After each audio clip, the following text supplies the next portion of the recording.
Kalau kita bicara mengenai kripto itu kan justru menariknya kalau naik turun ya. Kalau kripto itu nggak bergerak malah dikira kripto nanti nggak ada aji-ajinya buat trading gitu. Nah, tapi kalau kita bicara kripto ya, tahun 2018 kan kripto tertingginya di harga 250 juta rupiah. Ya. Nah, tapi kalau kita bicara tertingginya kripto di tahun 2020 memang kan 850 juta rupiah.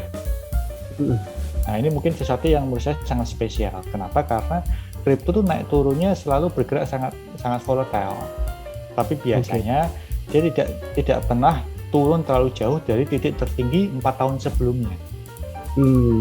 Ini yang makanya kita sebut dengan kurva 4 tahunan. Nah, contohnya bagaimana? Contohnya itu yang terjadi di tahun 2013. Bitcoin itu tertingginya ada di harga 16 juta rupiah per satu Bitcoin. Nah, di tahun 2013 sampai ke tahun 2017 itu kan sebenarnya perjalanannya bukan mulus dari 13 juta ke 250 juta. Tapi perjalanannya itu dari 13 juta dia naik, kemudian dia turun kembali. Sampai pada akhirnya dia menyentuh tertingginya di 250 juta. Nah, di tahun 2017 sampai tahun 2020 ya, itu juga perjalanannya nggak mulus, tapi dia juga turun dulu. Dari 250 juta itu dia turun sampai di 20 jutaan. Baru kemudian dia naik kembali sampai di harga 850 juta rupiah per satu Bitcoin di tahun 2020 kemarin. Nah, ini sama nanti.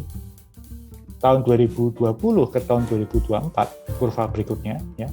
Nah, perjalanannya nanti dari 850 juta ke titik tertingginya akan turun dulu. Turun dulu, kan kemarin tertingginya 250 juta ya. Berarti masih ada chance, possibility Bitcoin bisa turun lebih jauh lagi. Mungkin aja, kenapa enggak? Turun dulu, sehingga terbentuk suatu momentum, baru kemudian dia memungkinkan untuk perjalanan menuju ke titik tertingginya kembali. Karena kalau kita bicara mengenai Bitcoin, itu kita bicara mengenai naik turunnya sebuah komoditas berdasarkan demand dan supply.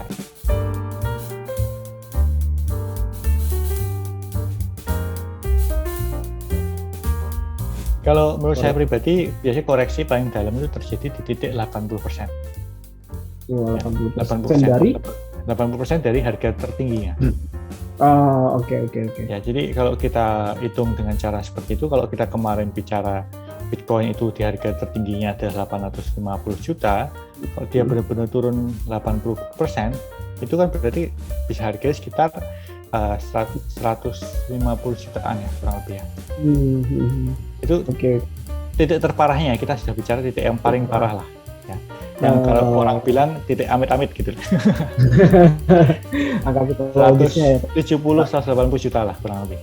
Pasti ada peluang koreksi dalam, tapi saya kira kalau kita lihat momentumnya ini sudah terjadi selama setengah tahun dan masih diikuti setengah tahun lagi, ya mungkin untuk menembus ke 250 juta pun agak berat. Kenapa? Karena titik ATH tertinggi kemarin di tahun 2017-18 yang saya sebutkan itu terjadi di 250 juta. Artinya itu titik harga pertama orang mulai picking up beli Bitcoin.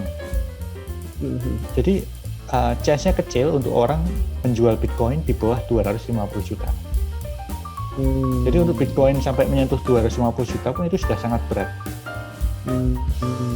Belum kalau kita bicara titik terparahnya yaitu di 180 jutaan, itu agak susah sih. Cuma kalau namanya trading berdasarkan demand dan supply, harga berdasarkan demand dan supply, kemungkinan apapun kan bisa terjadi ya. Kalau dari saya pribadi sih, saya lebih merasa bahwa ini sangat memang sesuatu yang wajar, dan saya masih optimis kalau Bitcoin akan bisa bounce back kembali. Kita akan bisa melihatnya nanti mungkin di tahun 2023 akhir atau 2024. Nah, sekarang bagaimana dengan di masa sekarang? Di masa sekarang ini Bitcoin sedang memasuki masa koreksi. Nah, kita lihat aja nih koreksinya bagaimana. Kalau di Indodax sendiri kan orang bisa trading, bisa dapat untung waktu Bitcoin naik dan waktu Bitcoin turun. Kenapa? Karena waktu Bitcoin turun pun kita punya token-token yang berlawanan dengan harga Bitcoin. Contohnya token Bear atau contohnya token Hedge. Waktu Bitcoin turun, token Bear dan token Hedge akan naik.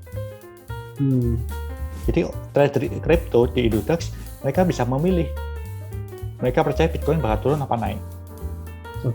Dan mereka bisa manfaatkan momentum itu untuk mendapatkan keuntungan. Sampai akhir tahun ini yang akan terjadi di Bitcoin adalah sideways. Saya melihat ini lebih ke arah sideways, di mana Bitcoin akan naik turun bergerak di harga kisaran sekarang.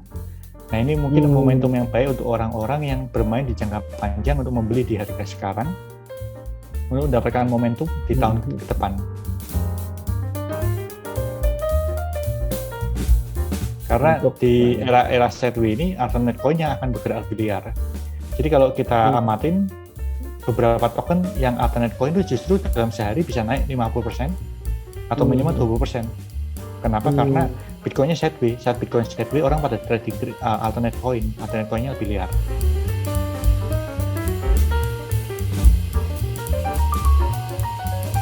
Mungkin kalau dikatakan penurunan, mungkin jumlah member baru yang gabung per hari lebih turun dibandingkan pada saat harga kripto tinggi-tingginya kemarin ya.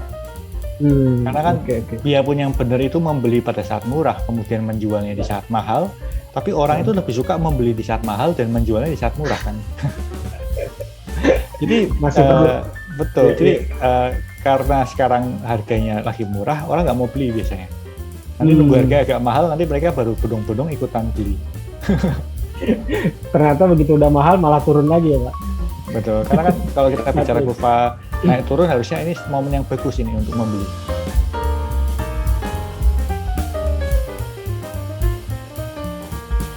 Saat ini jumlah trader kripto di Indudax kita mencapai 5,4 juta member. Saat ini hampir semua member yang terdaftar di Indudax itu mereka aktif melakukan KYC dan mencoba untuk jual beli kripto ya. Karena untuk jual beli kripto di Indudax kan mulai dari 10.000, jadi nggak ada barrier buat mereka mencoba. Nilai transaksi di Indudax yang per hari kurang lebih mencapai 200 miliar rupiah per harinya minimal.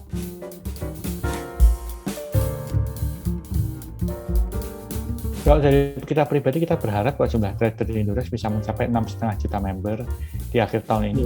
Cuma kalau ditanya secara garis lebih jangka panjangnya dalam 2 tahun ke depan, kita ingin menargetkan supaya jumlah trader aset kripto yang menggunakan Indudax itu mencapai 10 juta member.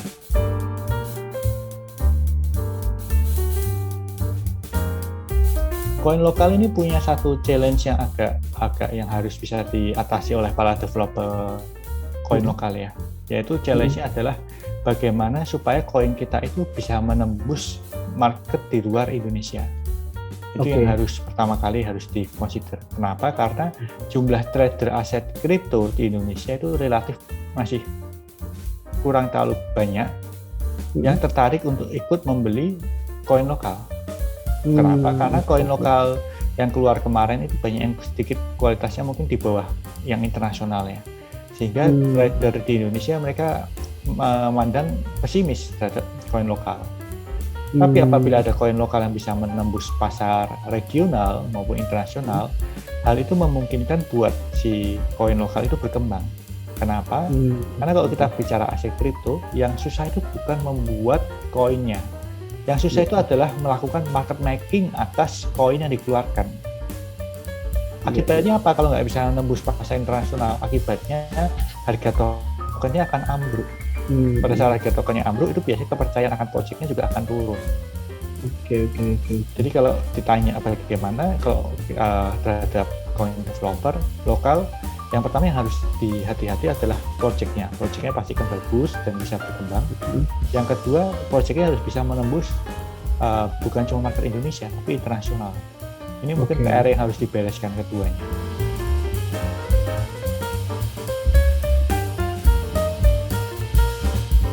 Sayangnya hingga sekarang, biarpun sudah tahun 2022 ya, masih belum banyak koin-koin lokal yang berhasil menembus internasional.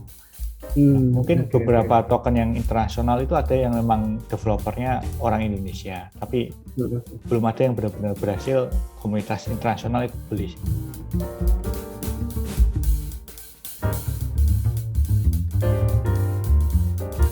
Aspek kualitas yang paling penting itu kan developernya ya, itu yang paling intinya lah, developer utamanya siapa, penanggung jawabnya siapa. Yang kedua itu networknya.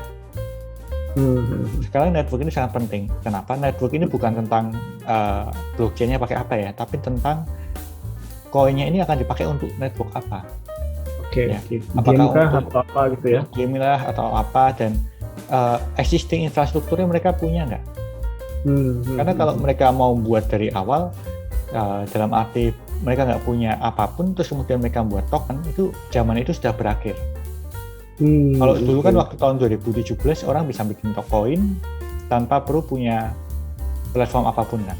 Sekarang zaman itu sudah berganti, di mana kita harus sudah punya existing infrastruktur dulu, baru bisa membuat koin. Kalau nggak, koinnya akan nggak kepake.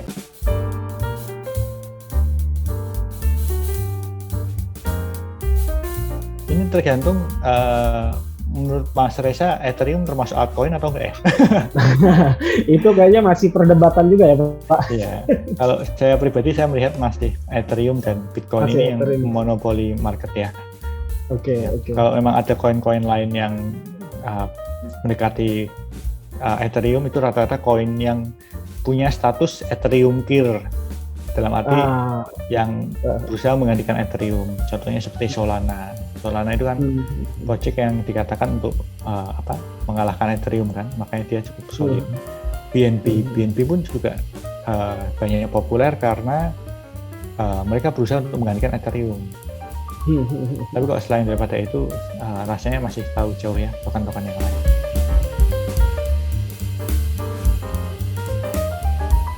Mungkin kalau memang sistemnya Ethereum sudah benar-benar launching lancar, tidak ada kendala, possible aja untuk Ethereum bisa mengalahkan Bitcoin. Tapi secara harga mungkin agak susah. Kenapa? Karena supply daripada Bitcoin itu sangat kecil dibandingkan supply Ethereum yang tergolong sangat banyak ya dibandingkan Bitcoin supply-nya. Kalau Bitcoin kan supply-nya saat ini 19 juta Bitcoin ya, dengan maksimalnya 21 juta. Dengan Ethereum itu saat ini supply-nya 121 juta Ethereum. Jadi secara supply sendiri, Ethereum itu 6 kali lebih banyak daripada supply-nya Bitcoin. Yang pertama kan itu. Yang kedua, supply Bitcoin-nya 19 juta itu sebagian besar saat ini sudah hilang. Karena kan supply awal-awal itu kan banyak orang naruh di hard disk, banyak orang naruh di flash disk, banyak orang naruh di komputer. Itu banyak developer Bitcoin yang supply awalnya hilang, benar-benar hilang. Betul. Atau supply-nya banyak yang sudah di staking, dalam arti mereka beli jumlah besar kemudian dikeluarkan dari market. Jadi supply Bitcoin itu sangat terbatas. Sedangkan Ethereum itu supply-nya banyak yang masih beredar di market. Jadi agak susah kalau harus di-compare antara Bitcoin dan Ethereum. Secara supply-nya ini seperti bandingin supply-nya emas sama supply-nya perak.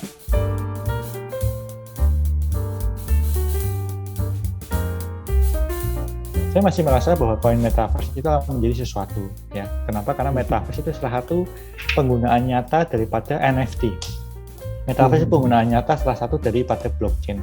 Metaverse kan pada intinya adalah membuat bagaimana kita bisa benar-benar masuk ke dunia digital kan. Cuma saya lebih merasa metaverse itu pada akhirnya cuma akan ada dua, tidak akan ada sebanyak sekarang. Metaverse hanya akan ada dua, yaitu satu metaverse yang terpusat, yang mungkin saat ini yang terbesar adalah yang digerakkan oleh Facebook ya, dengan project Meta-nya. Yang kedua mungkin metaverse yang blockchain based, decentralized. Nah, meta-meta yang lain saya percaya itu bakal hilang, lambat-lambat bakal hilang selamanya. Kenapa? Karena tidak ada alasan kita memiliki dua dunia atau tiga dunia yang kurang lebih menjanjikan hal yang sama gitu. Kan itu menjanjikan tentang dunia digital ya, menjanjikan tentang bagaimana kita bisa bertemu meeting di sana lain sebagainya. Ini seperti sosial media lah. Sosial media itu setiap negara berusaha membuat pada awalnya, tapi sosial media yang benar-benar bisa take off cuma beberapa yang dipakai orang. Kenapa? Karena kita nggak membutuhkan untuk gabung ke sosial media yang kecil-kecil.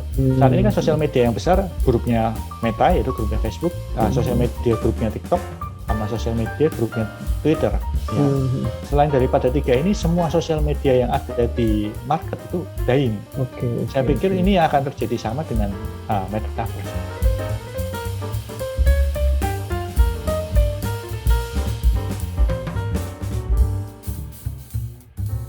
Saat ini di Indodax token yang diperdagangkan hampir mencapai 220-an ya.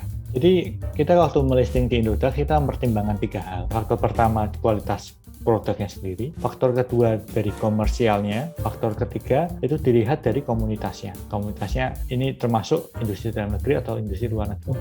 3 hal inilah yang menjadi pertimbangan. Mereka tidak perlu mempunyai tiga-tiganya, mereka cukup memiliki salah satu dari ketiganya.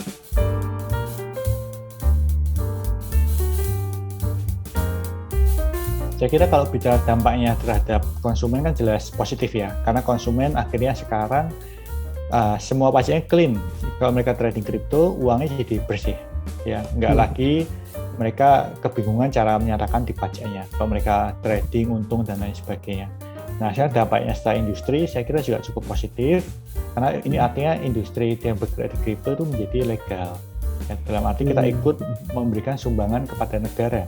Nah, tapi di satu sisi memang nggak bisa dibantah, pajaknya cukup besar ya, karena biaya trading kripto itu kan cuma sekitar 0,3%.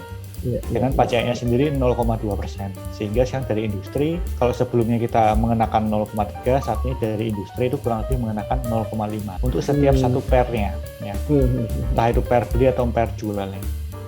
Jadi kalau secara industri mungkin cuma margin kita jadi berkurang jauh, tapi secara komunitas karena ini positif ya harus kita support.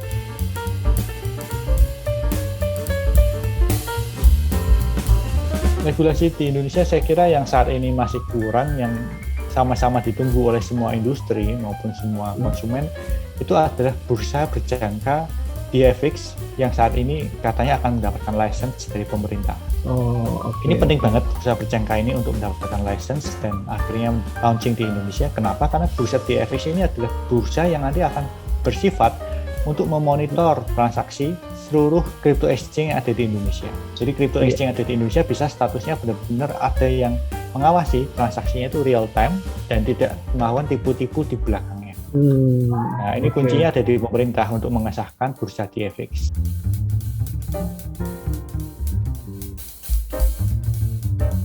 Rambu-rambunya kita kira yang paling penting dari industri adalah bursa ini harus bersifat untuk benar-benar memonitor transaksi crypto exchange. Jadi supaya crypto exchange yang saat ini sudah banyak sekali ini mereka bisa memberikan data lebih transparan kepada member, sehingga member itu bisa lebih tahu mana crypto exchange yang bisa dipercaya dan tidak melakukan tipu-tipu dalam mempoles data transaksi kan. Karena kalau data transaksi itu dipoles, nanti yang merugikan juga member kita ya. Yang kedua, tujuannya untuk melindungi juga industri. Dalam arti bursa DFX ini yang bersifat untuk sebagai pengawas dan wasit apabila ada crypto exchange yang dirasa bertindak tidak sesuai dengan regulasi yang ada di Indonesia.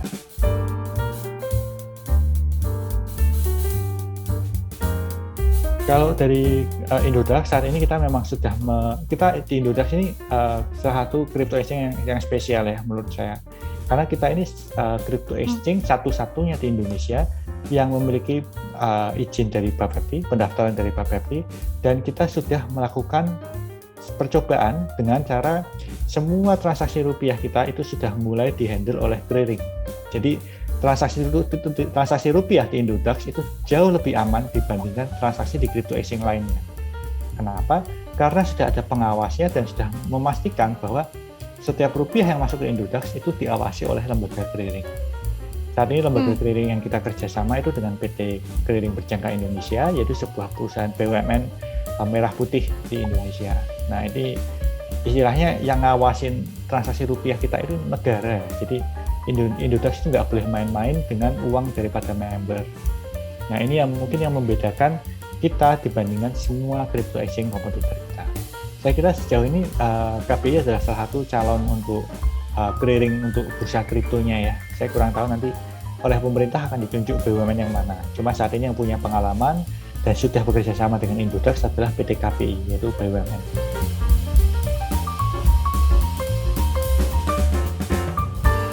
Kita bicara mengenai apa itu aset digital, apa itu Bitcoin, itu masih menjadi selalu challenge paling utama. Jadi waktu orang mendengarkan Indodax, selalu mereka akan menanyakan apa itu Bitcoin. Itu pertanyaannya sudah ditanyakan dari tahun 2009 dan sampai sekarang. Oke. Untungnya sekarang kalau kita lihat dari komunitas sendiri sudah mulai lebih aktif juga mengedukasi sekitarnya ya kan. Jadi kita berterima kasih sekali kepada para member yang ikut membantu kita memberikan edukasi.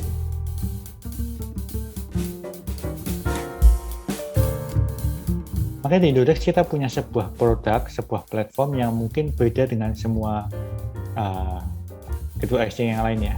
Ya, kita ini punya produk bernama Indodax Academy. Ya, Indodax Academy ini bisa diakses di website di indodax.academy, juga bisa diakses di YouTube. Ya, YouTube Indodax kita salah satu yang mendapatkan silver button juga. Ya. Kita murni memberikan edukasi secara gratis kepada seluruh trader aset kripto tentang bagaimana memilih project yang bagus, bagaimana trading supaya profit. Semua definisi tentang blockchain itu kita berikan secara bebas dan kita bagikan dengan tujuan untuk memberikan edukasi. Ya, dan kita juga bekerja sama dengan Satgas OJK, jadi kita sering berkomunikasi Satgas Waspada Investasi untuk memastikan bahwa kalau memang mereka mengeluarkan daftar hitam, itu tidak ada yang di daftar hitam itu ditradingkan di kita.